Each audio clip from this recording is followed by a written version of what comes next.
I would tell you that that's probably the hardest art form there is. If you can Oh, stand the microphone in front of a brick wall and keep people entertained and listen to you that's why they let these comics start with 5 minutes. When they go, yeah. you think you got a good 5 minutes? Let's see it. What is more challenging than that in the art world?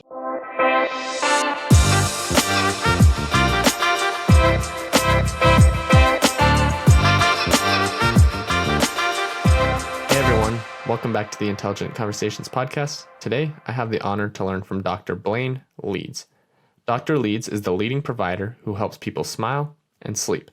He's a practicing general dentist of 28 years, licensed in 12 states, and an expert provider of clear aligner teeth straightening.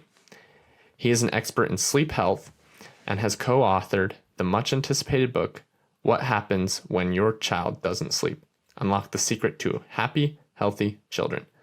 By embracing new technology and AI, Dr. Leeds has pioneered new treatments that have offered millions of Americans more access to dental care. Dr. Leeds was fantastic in this conversation. We touched on a variety of topics here, such as we did briefly go into sleep, but we also touched on things like music, art, college education, and things like that. I don't want to spoil too much of the show, but without further ado, let's welcome Dr. Blaine Leeds to the show. I want to ask this. So I saw something online, and I mean, this is probably more in your area of expertise, and that's someone was putting like tape over their mouth, right? And they said that it helped them breathe better and sleep better at night. Is that a good idea? Because to me, it's just sitting there like, I feel like that's a bad idea. Yeah. Well, it actually works. Mouth tape works. We use it from time to time with folks that maybe their anatomy or maybe they can't tolerate some of the appliances that we use, or we want to help them tonight. Like if somebody has trouble with their mouth falling open and they mouth breathe at night, then actually, as long as they can breathe through their nose, okay, like if they don't have a broken nose from the past or a septum problem, mouth tape actually works. In fact, there was a tennis match, maybe like in a run up to the U.S. Open this year. There was a female player, and she mouth taped during the match to help her breathe through her nose. What? Well, and here's why that's important, because humans are obligate nasal breathers. We're supposed to be breathing through our nose effortlessly, invisibly, quietly, silently, all the time. And when we are not, we cannot engage our endocrine system to produce nitric oxide. There's a little sensor back in our airway space by the parasinuses that produces nitric oxide when we breathe good filtered air through our nose. And it's really powerful, the advantage that you have, because the nitric oxide is a vasodilator, which means that the vasculature in our body opens up and it helps speed oxygenated blood to the brain and to your muscles and your heart and everywhere that the body needs it. So athletes, it's one of the best things about wearing a mouthpiece. If you have a mouthpiece in football and your teeth are closed together, you're going to be breathing through your nose. And so all those guys that are breathing through their nose are actually performing better. And they've even done studies with track stars like Ben Johnson and Michael Johnson back in the 80s and 90s, where they had an appliance. In fact, Under Armour, the athletic sports company, they started making not mouthpieces, but actual clenching appliances for major league hitters to use. Because and they went back and found like these ancient tapestries from, Hellenic times where you had Greco-Roman wrestlers. There were tapestries where they had depictions of these wrestlers, and they were wrestling with straps of leather between their back teeth. They were biting on this. Oh, wow. Or like, people used to say, okay, the old Westerns, we got to take the arrow out here, bite on this. Well, it's to help you with the pain, obviously, but with the wrestlers and the track stars, when they were breathing through their nose, they ran faster and their muscles work better in the wrestling matches. And so it's really a thing. It really works.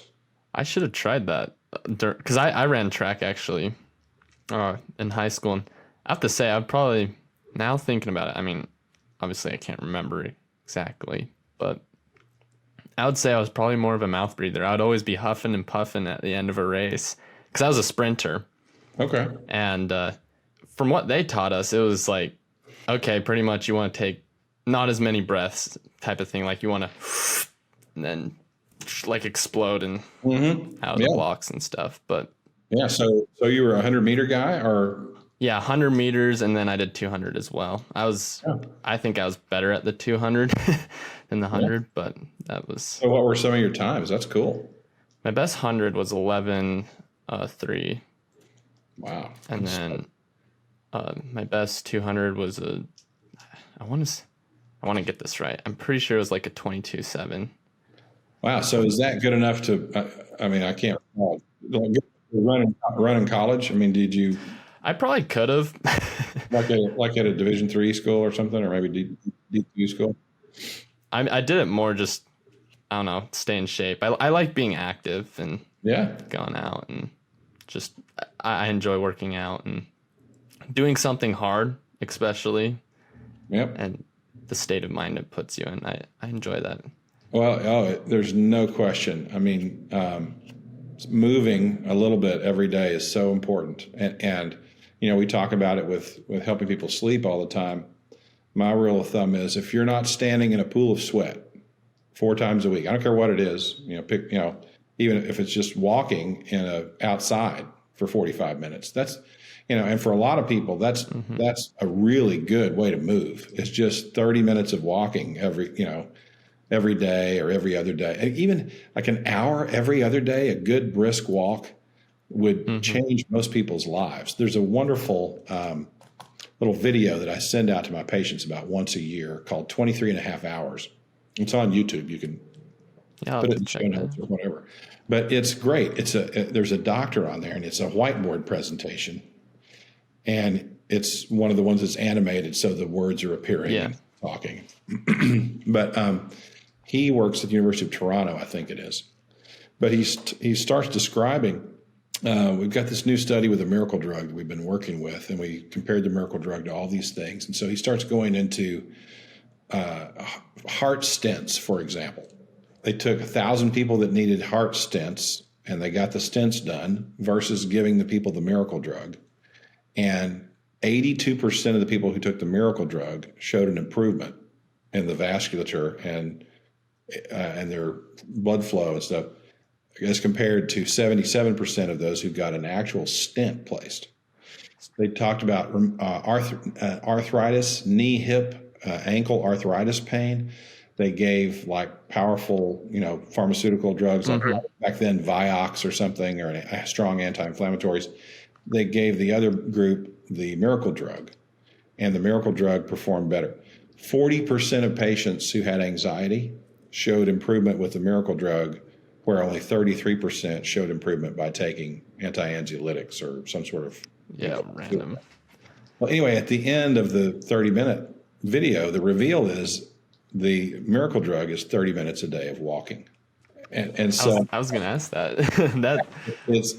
And so walking, because you're getting the fresh air, and it's so good for us, and it's just not emphasized enough. But I mean, it's one of the key factors for sleep is exercise, because when your body is physically tired, I mean, and you know it. I mean, like when you were at track practice and you ran 3,500 yard sprints, I mean, you had no trouble, sleeping that night. I mean, and it's the same way now. I mean, it's like if I get up, I mean, I think one of your previous shows I was watching, was it John Katz that was talking about moving a lot and getting up early, which is another. I think that's important. And there's all these tech founder people that they claim that 4 a.m. is like the golden hour, like the 4 to 5. And there is something to that. I mean, I am an early riser and always have been. And so these hours between 4 and 5 a.m., 5 and 6 a.m. Eastern time, there's the darkness, the earth is quiet. I mean, you can get a lot done, if you get up and make some strong coffee and get after it. And if you do that and work out, I defy anybody to not sleep. Most people, I mean, unless you've got a really big sleep problem, you're you are going to be falling over at 9 o'clock at night. If you have gotten up early enough to get yourself ready to do some sort of a workout at 5:30 a.m. I mean, it's just like constipation. We have somebody with constipation, and my buddy and I, we used to do radio. We're like, I defy anyone to not relieve constipation. If they drink coffee and have a bran muffin, I'm sorry, or some fish. I mean, or like an old heavy Coors beer. I mean, it's gonna happen. I'm sorry. Exactly. You don't need all these fancy medications. If you just use some food, food is medicine, right? That's what Dr. Mark Hyman says. Food is medicine. So, but the exercise is so huge for sleep. I agree. And especially on your point of getting up early, I think, it forces you to go to sleep because our body's almost begging with us, like, please, like, I need to recharge. I need to gain more energy. I need to, get ready for tomorrow when you wake up again, because I know you're going to do it, and work out again, whatever. Maybe if you decide to, I know some people like to work out at the end of the day, which always blew my mind because I don't understand that. I mean, I guess it's because I'm a morning person, but I start to fade around 3 o'clock. Like, I mean, I used to play basketball when I was younger at night, occasionally with some guys, and if it's something I really enjoy doing, like basketball or tennis or something like that, I've got other people showing up, with the accountability, we got 4 guys play doubles, so show up.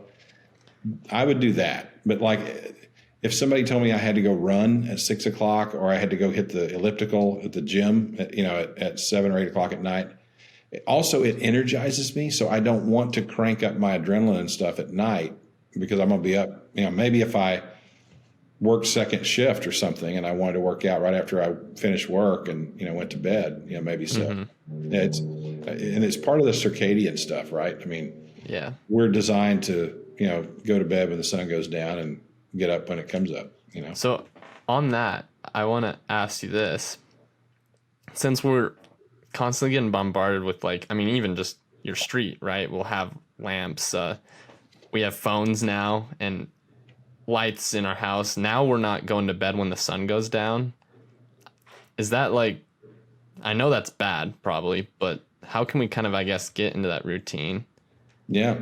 Well, I love starting early, because for example, I was talking to my son who used to live in Brooklyn, and I was talking to him recently about this. He had slept from midnight to 4, and he woke up, and here's another, hot tip. Every sleep expert will tell you, if you wake up in the middle of the night and you can't go back to sleep, if you're not back asleep in 15 minutes, you might as well get up and go read, or, go sit up, do something, because the likelihood that you're going to go back to sleep after being awake 15 minutes in the middle of the night is extremely slim. So, and the theory is you'll catch up the next night. You'll sleep. And I did that myself last night. I woke up and was thinking about some stuff 2 nights ago, and I have got the monkey mind, once it starts going, I'm thinking about, okay, I got to do this today. And so my mind will literally keep me awake. And so, but what's strange is with me is I don't, the other thing is don't let it bother you. In other words, oh no, I've got to go to work today. I've got this big meeting, and I'm only on such, short hours of sleep. I mean, it's not ideal, right? And if you have that happen 3, 4, 5 nights in a row, that's a real problem. It's a serious problem. I mean, I think Matthew Walker, in his book, Why We Sleep, that's an excellent resource, by the way, if you want to put that in the notes. For people that are having sleep issues, Matthew Walker, Why We Sleep, James Nestor, Breathe, they're 2 of my favorite authors that deal with this kind of thing. Met them both. They've both spoken at meetings where I've been a part of that. But they talk about how someone who is deprived of sleep is functioning at like 70%, almost like a person who's inebriated. And so it's hugely important for our daily lives and restoring our health and healing. And it's funny, it's been in the news this week because Taylor Swift and Travis Kelce had to modify their relationship because Travis Kelce takes a nap every day, and he feels but he needs to get 10 hours of sleep to be at optimal performance, on the football field. And so actually, Travis Kelce's father was, opining in People magazine about how Taylor really respects Travis's sleep time, and this is the decline of our society, right? Where we're following this relationship is like it's one of the top 3 trending stories in every news day, right? Yeah, it's the story that it's 2 fan bases that are like very, like they love, like you have the people that love Taylor Swift, and then you got your football fans. You got 2 people that are just Well, the NFL is the number 1 entertainment product in the world, followed closely by her and Beyonce. I mean, if you, the NFL, we're going to have a game in Frankfurt this weekend. The Chiefs are playing. I think the Chiefs are playing the Dolphins this week in Germany. I mean, it is globally popular. I can remember when they used to put back when people read a newspaper, an actual like paper. document. Yes. I can remember they would put the top television programs rating wise, like every Wednesday, they'd put them in the paper or something. And every week, the number 1, 2, 3, 6, 9, 12, 14 thing would be that whatever regional NFL game it was. That's the product that you're talking about here. And then you have all the Swifties and the Eras Tour and everything colliding, and you end up with I saw this Twitter feed where there were a bunch of Taylor fans, and they were explaining to each other, well, you get 4 tries to go 10 feet, and they're trying to explain football to one another.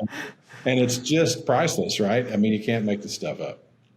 Yeah, like you said, that it is a big product. And speaking of newspapers, I remember actually, this is very little. I like to just see what was going on. I was very into sports, and like you said, NFL would be usually, oh, yep, this game's on at this time, or college football, I think is another one. And yeah, Americans, it's just something we like. We love football. So, well, what did Caesar say? Give them circuses and cakes, then we'll handle the rest. And we have that, in the South we have NASCAR and Sonic, right? I mean, we can we'll get some ice cream and a double cheeseburger and watch Earnhardt, turn left for 3 hours, and then leave us alone. Yeah, and then meanwhile we'll screw up your government and take away all your freedoms or whatever we want to talk about there. Yeah, and they kind of can just do what you want. And I don't know. I think there is a sense, though, that people, they know that, like, stuff's going on, but it's almost like they feel powerless. It's like, you know what? Like, this is beyond me. Yeah. What can I do? And it's certainly feeling like that more often, more recently, Like, I can remember feeling like my vote counted, back in the 90s, Yeah.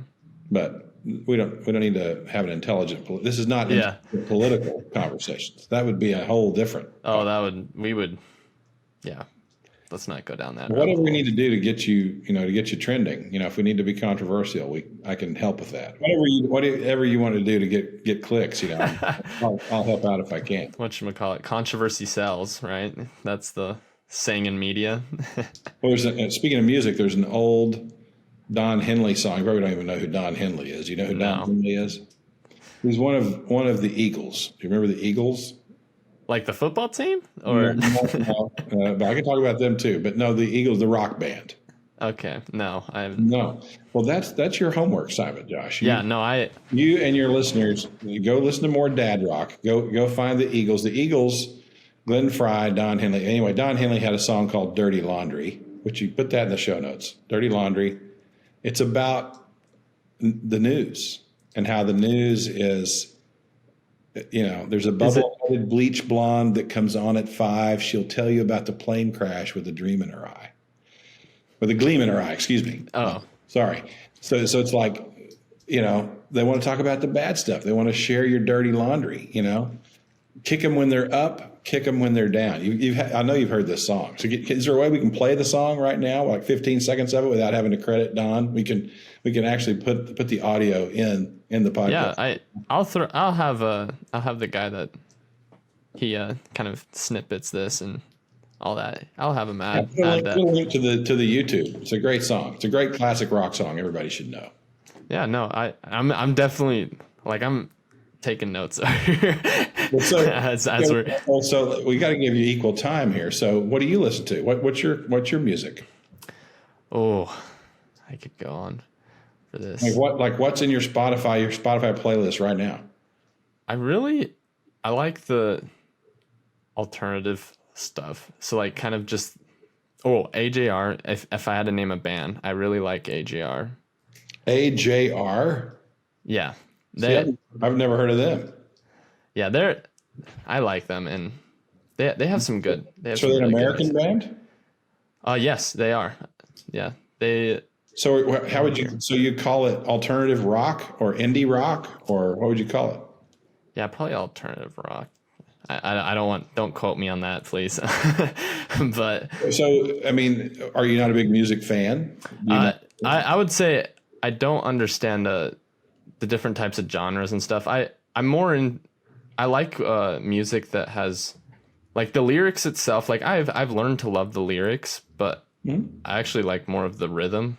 Yeah, it's kind of weird, but I like that more than. No, that's not weird at all. People are usually drawn to the melody or the rhythm, and the rhythm is huge. I mean, every great songwriter will tell you, that it starts with a great drummer and a great bass player, which are the rhythm section of the band. So so that's okay. I mean, we're from completely different universes musically, but the reason I ask is because I have younger. I mean, my sons are a little bit older than you, but somewhat contemporaries of yours, and I know a lot about what they listen to, and so. Yeah. Do you know what they listen to? I'm just I've probably heard. Well, they listen to Unknown Mortal Orchestra, One O Tricks Point Never, bands like that. Okay. Gotcha. My baby son is a professional musician, and my nice plays, and so we could plug his new song. Why don't we do that? Yeah. It's a collaboration with his buddy Ben Eslick. The band is called Hot Toddy Karate. Oh, nice. And they have a new song that came out. I think it came out last Friday. It's called Darwinism. So it's on every platform. The new album's out in January. Hot Toddy Karate. Yeah, I'll have to check that out. That's the thing. I'd also in the camp where I like to just be exposed to some new. Like if I just had to label it new. Yeah. And I mean, even just not just music, but like there has to be some sense of like something I recognize. It can't be like 100% new, but. Well, that's true of all music, right? Yeah. There are only 12 notes. Well, exactly. Yeah. I mean, it's like I saw John Mayer on stage with Keith Urban, the country artist, one time, and he was like, "I'm going to steal that solo right there," and he will, and he'll move a note or two around and make it his own. And that's. I mean, all the music's already been written, right? It's just let's rearrange it a little bit. And there's so many combinations. Yeah, exactly right. And that's the beautiful thing. I mean, you like hip hop? Yeah, it's all right. I like it. Because it does have good rhythm, right? Well, so yeah, that's actually I can talk about that. I'll listen to like some songs that and people that are more into the lyrics, they'll be like, "This is terrible. Like, what is going on?" And I'm like sitting there, I'm like, "What are they saying?" Like, I'm not even focusing on that. It's and yeah. Well, they're saying a lot of things that you and I can't say. Yeah, no, I know. I especially can't say it because I'm an old white guy, and old white guys can't say anything, in 2023 and beyond. It's just, or 2020 and beyond. Yeah, you just gotta, I guess, live with it and. Well, just be kind. Just be a good person. That's it. Don't be a dick. Somebody said. I saw that on someone's car the other day. I was like, yeah. That's pretty good advice. Good. I don't know if I put that sticker on my car, but I also saw another sticker the other day that peace, love, and then what looked like barber equipment. hairdressing equipment. I mean, I'm thinking, okay, do you want to put this on your car? All right. Well, Everyone expresses themselves in a different way. I suppose so. Some people just put it on their car, and other people, they sing, right? They let, There and you I go. think that's Get the message out somehow. yeah, that I would say everyone has that's the thing that actually bugs me about school sometimes is I went, like, when I graduated, I realized And where was school? just in high school or whatever, just public, and I realized, like, I came out of school, I hated art, like just art in general, but then, like, as time goes on, I've grown to love it, and I think everyone should at least have one art that just you realize that you love, because it helps you kind of connect with people better, I would say. And for me, I would say I enjoy comedy. Like, am I funny? Depends on the eye. It's the eye of the beholder, right? Yeah. Or I would tell you that that's probably the hardest art form there is. If you can stand the microphone in front of a brick wall and keep people entertained and listen to you that's why they let these comics start with 5 minutes. When they go, you think you got a good 5 minutes? Let's see it. I mean, what is more challenging than that in the art world? I have immense respect for. I love Dave Chappelle.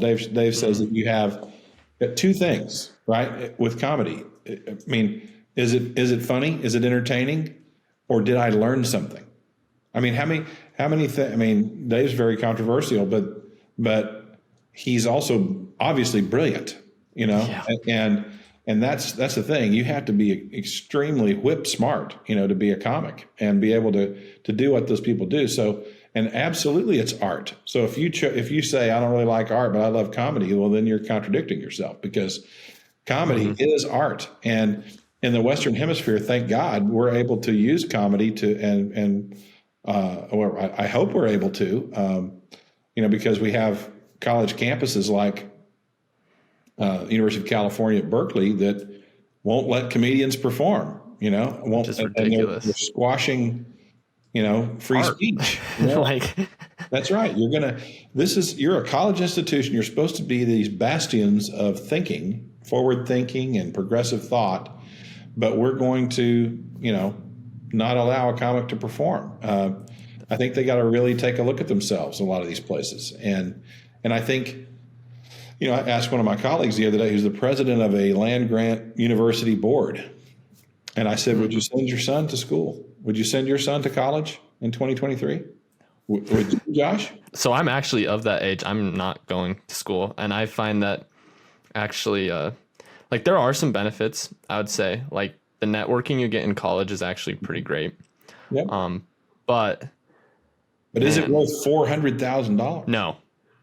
I think that's what a lot of people are realizing. It's like, wait, like, I'm paying for this. And I also think a lot of students go in with the mindset of saying I'm entitled to a job, like, after I finish school. It's like, no, like, that's not how it works. Like, you have to, the point of going to school is to develop a skill too and become really good at it and study it deeply. Well, you don't go to college to get a job. You go to college to get an education. Exactly. And that's so. And can you get an education in an alternative way in 2015 and beyond? And the answer is absolutely. And read books, listen to books, read book synopses. Have you heard about this app called Blinkist? Are you familiar with this app? Not. I want to check that out. Put it in the show notes. It's one of my favorite things. Blinkist is like Cliff's Notes in your phone. So it's summaries of books. So, like, great books, and they do them in what are called blinks. So they have pick a book, like Michael Lewis's new book about Sam Bankman-Fried, for example. Oh yeah. It'll probably be on this site in a few days, and you can read all the important concepts. Do you follow Naval Ravikant at all on Twitter? Do you know who Naval is? No. His Twitter is @Naval, @NAVAL. And Naval he's a tech founder. He's also the founder of Angel List, which is like LinkedIn for tech employees who are looking for networking and jobs. And Naval is brilliant. And his mother worked two jobs when he was a child, and he grew up in New York. And so she could not afford childcare after school, so he took the bus to the public library wherever he was. Mm-hmm. And he said, I read everything. I read technical journals. I read books on hydraulic power. I read engineering texts. I read books about how to plant a garden. I read great fiction. And he said, I read every day. I read everything. And if you do that, I think you could go to a coding boot camp, and get a $250,000 job and move to San Francisco, when you get done. I mean, there are so many options out there, so many ways to work out of your phone, Yes. I met an Uber driver in Brooklyn who I think he had 4 or 5 cars that he had paid off. And he had some guys that were driving the cars, and he was paying them like half what the Uber rate was. So he's duplicated himself, right? He's got his own fleet of cars, but the guy's 24 years old, okay? Mm-hmm. During the past 6 or 8 years, he saved $400,000 and set it aside. He's going to take that money. He's going to leverage it to get a loan with a bank. He'll put that money down, and he's going to buy 4 tractor-trailer rigs and start his own trucking company. And he already has the connections because he's done some driving for some of these guys, and he's going to have his loads booked before he buys the trucks. I mean, so there are stories like that, if you don't want to make a living in 2023, you're working pretty hard, to stay in your little hovel wherever you are. There's so many good ways out there, and maybe college education is, hopefully it's not a dinosaur. I have so many fond memories of my college. If I had not gone to the college that I attended, I would have never met my wife. So that's huge. Another. And we used to joke, back in the day that's what such and such gal went to school to do, was she majored in finding a husband. That was what she was there to do, kind of thing. And I asked my wife to marry me because this was before cell phones and the internet. I didn't know if I'd ever see her again. I mean, like and she was a year ahead of me, so she graduated and went on to, hey, how am I going to find her? So, so you got to be careful about that, because I think we are too detached. I'm a big Scott Galloway fan. I don't know if you follow Scott or listen to him, but Scott teaches at NYU Stern School of Business in New York, and he's a blogger and speaker, but Scott's a brilliant guy, and he feels like that we're not connected enough anymore, and maybe that's the reason that college survives, is because it's a good place to be with other people socially, and not just kind of bury up in our devices and never interact with anybody, because with the advances that we have in AI, I mean, we're going to have actual her being lived out. I don't know if you've seen that film. Yeah, I've seen that stuff. With Joaquin Phoenix. It's a double-edged sword. That's I think we can do a lot of good with it. And well, it's like, everything in moderation, I guess is the advice from the doctor, right? I mean, I don't know if I'd say everything. So I don't know if black tar heroin's good in moderation. not everything. Yeah, no. There's some things that you don't do. Like, it's probably not in your best interest. And stay away from the heroin and the blow, Yeah.